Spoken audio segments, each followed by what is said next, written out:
11 of the biggest names in professional golf just boycotted a tournament, and the PGA Tour had no punishment ready, no plan, and no answer. What's happening behind that silence is something the Tour does not want said out loud. Rory McIlroy, the most dominant golfer on the planet, skipped it. Xander Schauffele, Ludwig Oberg, Matt Fitzpatrick, Cameron Young, Justin Rose, all absent. Then mid-tournament, it got worse. The top 3 players still on the leaderboard withdrew on Monday. A tournament that started thin became a ghost town, and the Tour was helpless to stop it. Here is what nobody inside professional golf will say clearly. This was not a boycott in secret. It was a boycott in broad daylight, and every person watching stayed completely silent. This is not about tired legs or busy schedules. This is about who actually runs professional golf in 2026. And the answer is no longer the PGA Tour. My take, the Tour lost control the moment it created a 2-tier system. The players just proved it. Agree or disagree? Tell me below. Skipping the tournament wasn't even the worst of it. What happened inside the Tour's own offices that same week, specifically the conversations about enforcement that went nowhere, was more damaging. But to understand why 11 of the biggest names just walked away, you have to go back to 2022. That was the year Saudi Arabia wrote a check the PGA Tour could not ignore. LF Golf arrived with private jets, guaranteed contracts, and money that made tour prize funds look embarrassing. Dustin Johnson signed, Phil Mickelson signed, Brooks Koepka signed. The Tour was bleeding its own roster in public and panicking. So it made a decision, a big one. Signature events were born, a small group of elite high-money tournaments designed specifically to keep the biggest stars loyal. Bigger prize pools, exclusive fields, maximum prestige. The idea was simple. Give the top players something so valuable that Live E becomes irrelevant. Make staying worth it.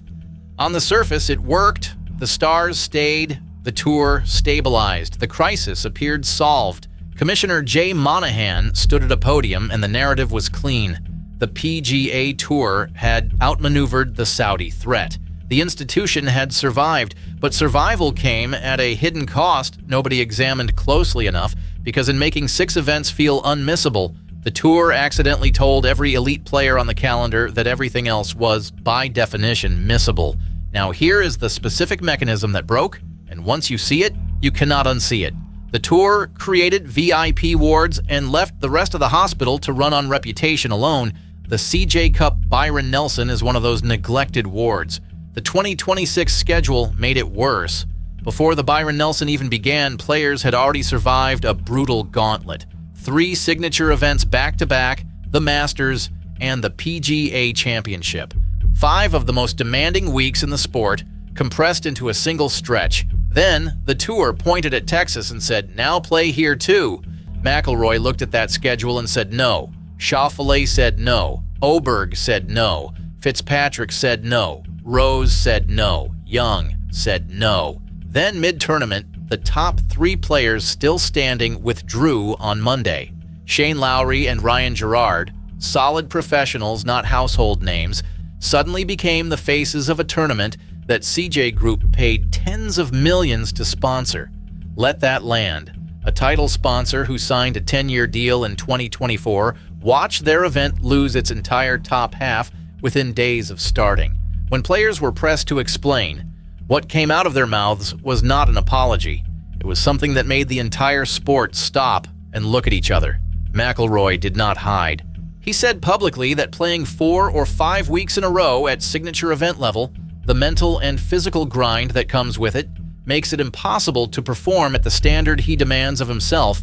He did not say he was tired. He said the schedule itself was the problem. That one sentence changed the room, because McIlroy is not a fringe player complaining from the outside. He is the face of the Tour. When he calls the structure a problem in public, it is not a complaint.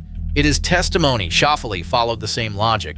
Defending Olympic gold medalist, one of the most professional players in the game, he looked at the Byron Nelson on the calendar and made the same calculation and arrived at the same answer. Then Oberg, Fitzpatrick, Young, Rose, each one a different career, a different personality, a different nationality. all arriving at the same conclusion independently.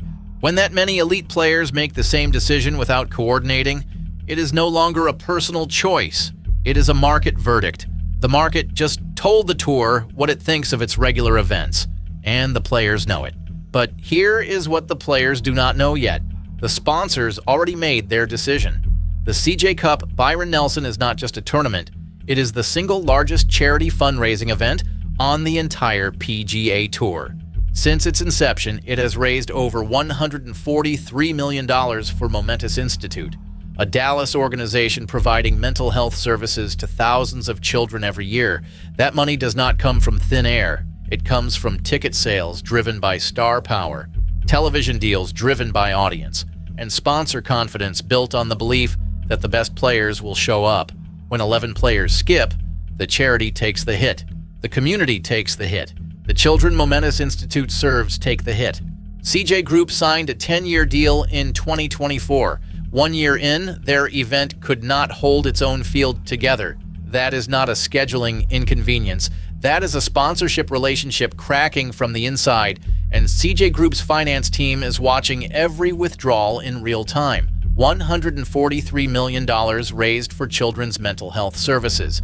That money is now at risk. Nobody is talking about it. So who actually controls professional golf today?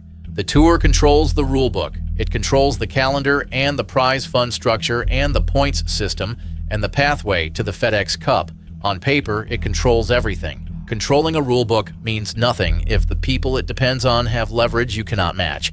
50 players generate the television ratings. They fill the sponsor suites. They sell the tickets and drive the streaming numbers and create the content that keeps the tour relevant to a generation who did not grow up watching golf on a Sunday afternoon. Without those 50 players, the commercial structure becomes a skeleton. The tour knows this, which is why it created signature events in the first place, not as a gift to the players, but as a bribe to keep them present. And in doing so, it handed them something it never intended to give, the understanding of exactly how much power they hold. Scotty Scheffler knows it. McIlroy knows it. Every agent representing every top 50 player knows it. The moment a player realizes the tour needs them more than they need the tour, the power has already shifted. The tour just cannot say it out loud. Remember the signature event system built to save the tour from LV? That decision is the reason the tour has no move left right now.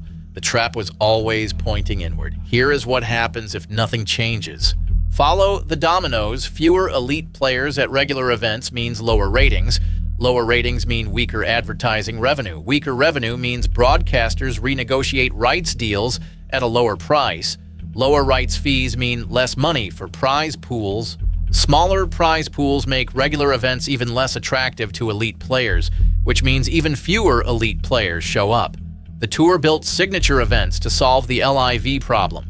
Signature events are now accelerating the collapse of everything around them. That is not irony. That is structural failure executing as designed. LEV hasn't gone away. It has reorganized, rebranded, and is waiting for exactly this moment. When regular tour events look thin, when sponsors start asking difficult questions, when players start doing the public mathematics of where their time is best spent, this is not a warning about what the tour could become. This is a description of what it already is, and the people responsible for fixing it are still debating whether scheduling is actually the problem. The PGA Tour did not lose its stars to LIV Golf. It lost them to its own system, a system it chose, designed, funded, and celebrated as its greatest survival decision. 11 players walked away from the CJ Cup Byron Nelson. No punishment ready, no plan, no answer. Because the tour built a world where the answer belongs to the players now. The question is not whether this happens again. It will. The question is how many sponsors, broadcasters, and fans are still in the room when the tour finally admits what the sport already knows. Here's where I land. The PGA Tour is not in crisis because of LEV Golf. It is in crisis because it handed its own power away and called it a solution. Do you think the tour pulls this back? Or is the damage already done? Tell me in the comments. If this channel is where you get the real story, you know what to do and watch this next. It explains exactly how the power structure behind professional sport gets built and who always ends up holding it.